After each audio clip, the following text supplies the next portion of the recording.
You, John Fitzgerald Kennedy, do solemnly swear I, John Fitzgerald Kennedy, do solemnly swear that you will faithfully execute the office of President of the United States that I will faithfully execute the office of President of the United States and will, to the best of your ability, and will, to the best of my ability, preserve, protect, and defend the Constitution of the United States. preserve, protect, and defend the Constitution of the United States. So help you God.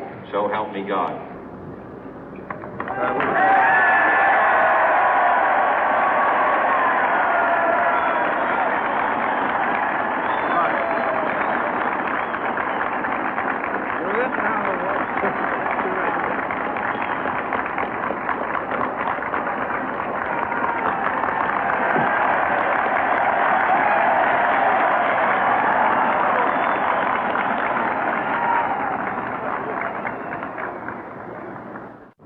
Vice President Johnson, Mr. Speaker, Mr. Chief Justice, President Eisenhower, Vice President Nixon, President Truman, Reverend clergy, fellow citizens. We observe today not a victory of party, but a celebration of freedom, symbolizing an end as well as a beginning, signifying renewal as well as change. For I have sworn before you and Almighty God the same solemn oath our forebears prescribed nearly a century and 3/4 ago. The world is very different now, for man holds in his mortal hands the power to abolish all forms of human poverty and all forms of human life. And yet the same revolutionary beliefs for which our forebears fought are still at issue around the globe.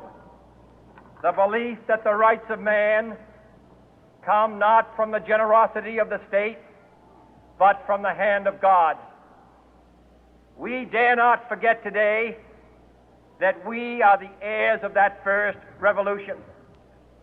Let the word go forth from this time and place to friend and foe alike that the torch has been passed to a new generation of Americans born in this century, tempered by war, disciplined by a hard and bitter peace, proud of our ancient heritage, and unwilling to witness or permit the slow undoing of those human rights to which this nation has always been committed and to which we are committed today at home and around the world.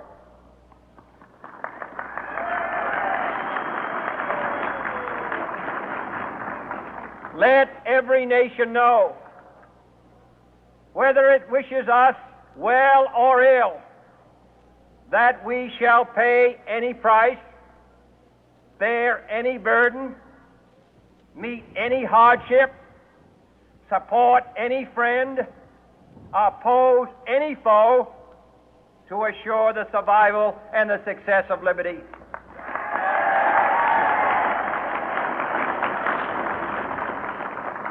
This much we pledge and more.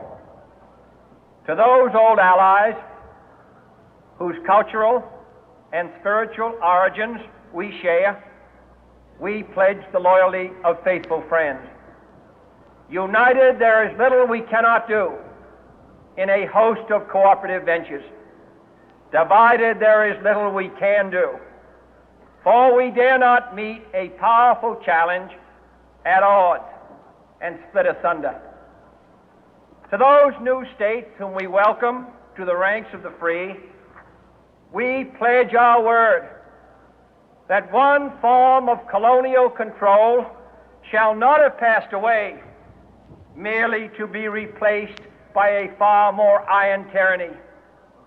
We shall not always expect to find them supporting our view, but we shall always hope to find them strongly supporting their own freedom, and to remember that in the past, those who foolishly sought power by riding the back of the tiger ended up inside.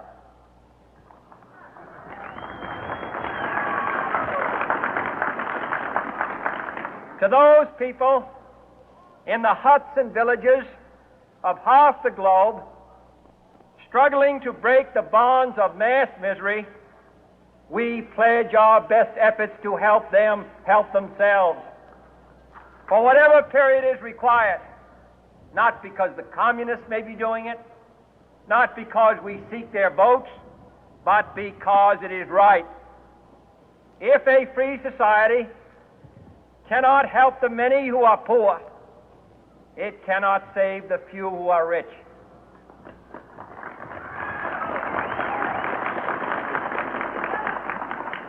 To our sister republics south of our border, we offer a special pledge to convert our good words into good deeds, in a new alliance for progress, to assist free men and free governments in casting off the chains of poverty. But this peaceful revolution of hope cannot become the prey of hostile powers. Let all our neighbors know that we shall join with them to oppose aggression or subversion anywhere in the Americas. And let every other power know that this hemisphere intends to remain the master of its own house.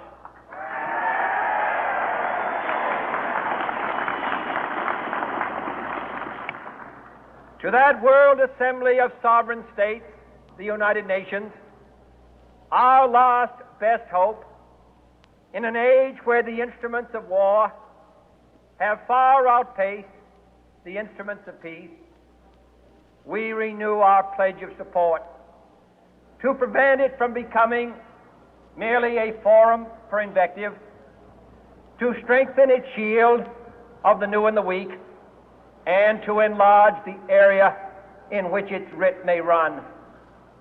Finally, to those nations who would make themselves our adversary, we offer not a pledge, but a request that both sides begin anew the quest for peace.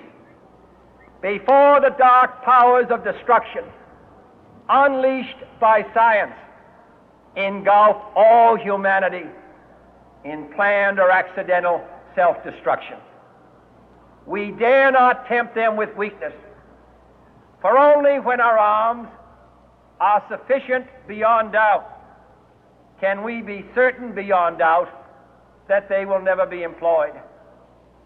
But neither can two great and powerful groups of nations take comfort from our present course, both sides overburdened by the cost of modern weapons, both rightly alarmed by the steady spread of the deadly atom, yet both racing to alter that uncertain balance of terror that stays the hand of mankind's final war. So let us begin anew, remembering on both sides that civility is not a sign of weakness, and sincerity is always subject to proof. Let us never negotiate out of fear, but let us never fear to negotiate.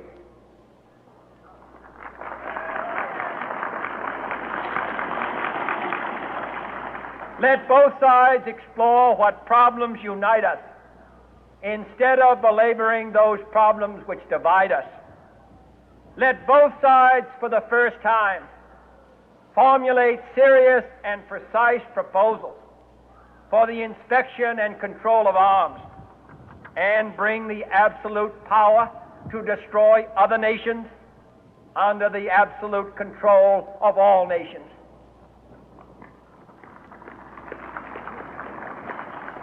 Let both sides seek to invoke the wonders of science instead of its terrors. Together, let us explore the stars, conquer the deserts, eradicate disease, tap the ocean depth, and encourage the arts and commerce. Let both sides unite to heed in all corners of the earth the command of Isaiah to undo the heavy burden and let the oppressed go free. And if a beachhead of cooperation may push back the jungle of suspicion, let both sides join in creating a new endeavor, not a new balance of power, but a new world of law, where the strong are just and the weak secure and the peace preserved. All this will not be finished in the first 100 days, nor will it be finished in the first 1,000 days, nor in the life of this administration, nor even perhaps in our lifetime on this planet. But let us begin.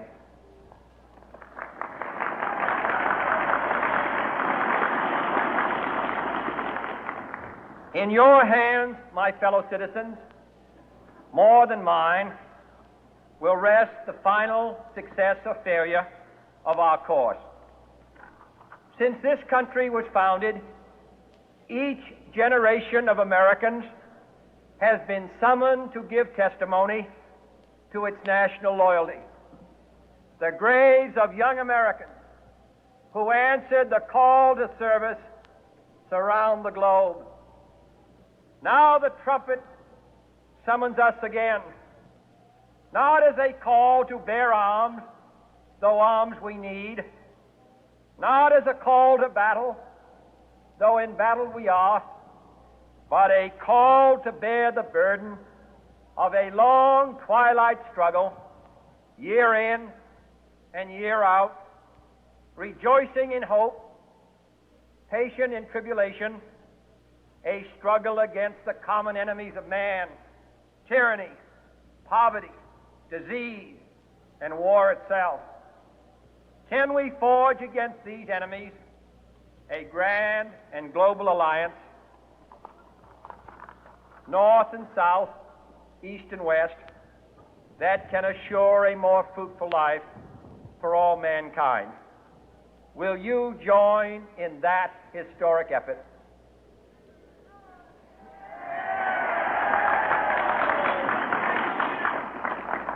In the long history of the world, only a few generations have been granted the role of defending freedom in its hour of maximum danger. I do not shrink from this responsibility. I welcome it.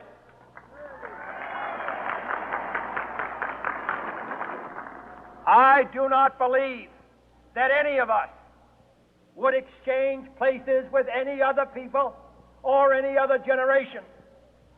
The energy, the faith, the devotion which we bring to this endeavor will light our country and all who serve it.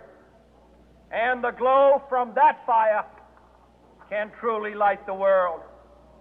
And so, my fellow Americans, ask not what your country can do for you, ask what you can do for your country.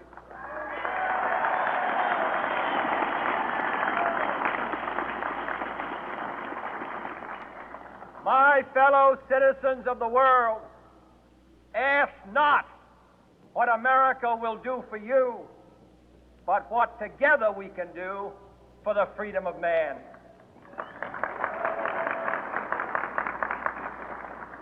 Finally,